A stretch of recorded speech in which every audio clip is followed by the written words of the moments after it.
Hi everyone, I am Baheerathan Murugavel. I am a PhD student at the Indian Institute of Science Education and Research, Thiruvananthapuram, India. For this year's BAT Advent Calendar, I would like to share one of our recent publications, publication which is a part of my PhD, where we try to understand the effect of artificial lighting in two species of frugivorous bats in southern India. Artificial lighting is known to have noticeable effect on many nocturnal wildlife, and it has been a topic of interest in the last 1.5 to 2 decades.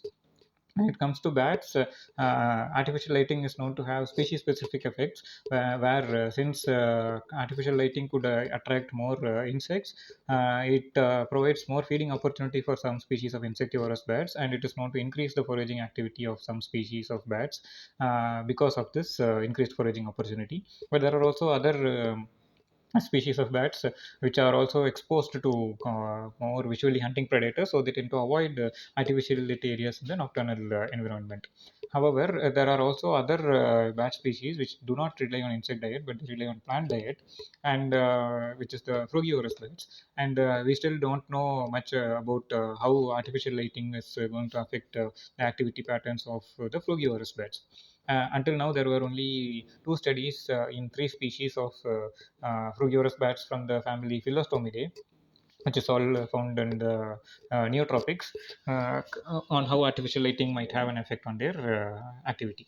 But what I have addressed is to address this in two species of old world fruit bats, namely the fulvous fruit bat and the Indian flying fox, which belongs to the family Pteropodidae. Why study family Pteropodidae? Family Pteropodidae is one of the exceptional bat families which lacks the ability of laryngeal echolocation, which means they predominantly rely on light-based visual cues and olfactory cues for their flight and foraging. And very little has been known on how artificial lighting is going to affect their activity patterns until now. So also, family Pteropodidae has a variation in the range of species which are roosting in the daytime, which means some species are known to roost in dark caves, and there are also some species which are known to roost openly in tree branches, brightly exposed to daylight.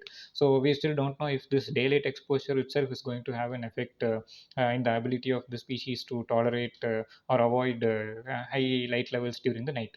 So in my study, I compared two species, the cave roosting fulvous fruit bat and the open hanging Indian flying fox. So, for the fulvous fruit bat, I took two colonies, one which was found in the middle of a farmland inside an agricultural spring well, which was not exposed to any levels of artificial lighting, at least for a 500-meter radius. I also found the same species roosting in a temple tower, which was a religious site visited by pilgrims and visitors on a daily basis. And bat roost was highly exposed to artificial lighting from shops which were selling religious merchandise for these visitors and pilgrims. So I had the same species with two colonies, one without exposure of artificial lighting and one with high levels of exposure to artificial lighting. So I asked how do nightly activity patterns vary with respect to among these two colonies.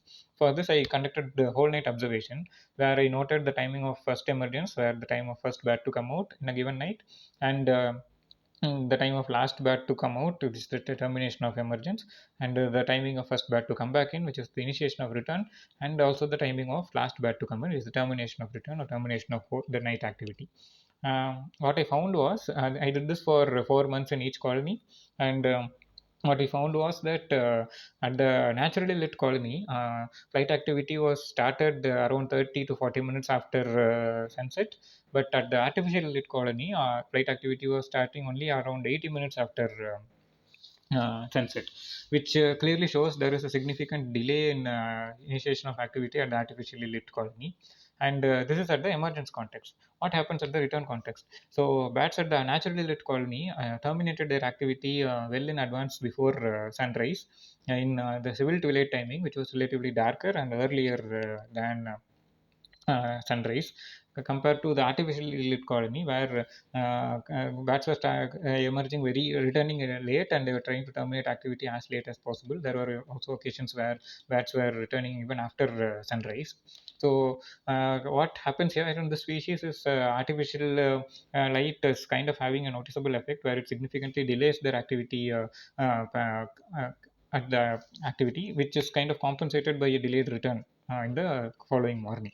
So also, in the temple colony, the peak emergence timing, which is the timing at which which most of the colony emerge out, was kind of synchronized with the timing of light off. So in this yeah, place, these shops switch off all their lights around 9:30 in the night local time, after which was the peak emergence activity in the artificial lit colony, which was not happening, which no such correlation was found in the naturally lit colony. So this is in the context of the cave roosting species. What is happening at the open roosting Indian flying fox? For this, I did not find a clearly strict no light exposed and high light exposed colony as in the fulvous fruit bat, but I found a gradient of colonies where it was exposed to different levels of light levels during the evenings and nights. I classified them as high light polluted, low light polluted, and intermediately light polluted colonies. And I conducted only emergence observations here due to practical reasons. I could not do any return observations, but what I found here was bats at the highly light polluted colony initiated emergence significantly earlier than the other less light polluted colonies, which means bats at the highly light polluted colonies started activity even before sunset, which was very bright compared to the other less light polluted colonies, which were initiating activity only after sunset, which was relatively less brighter. So this is an opposite effect when it comes to the cave roosting species, where their artificial light was kind of significantly delaying emergence activity, but here it was kind of happening in the opposite way.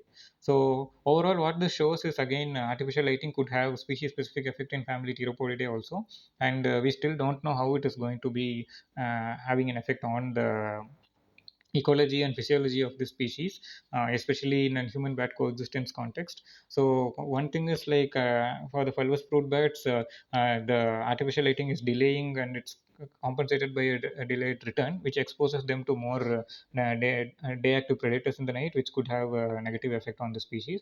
For the flying fox, we still don't know whether it is stressing them out or whether it's altering their foraging behavior at night. And there are so much of questions that needs to be answered in this context, and my study throws preliminary insights into this. And by the next year's bat advent calendar, I hope more of these questions are addressed in various frugivorous bat species across the world. So if you're interested to read more, you can read our paper, and you can email me for getting an original PDF for also. So with this, I wish all of you happy holidays and happy New Year in advance. Thank you.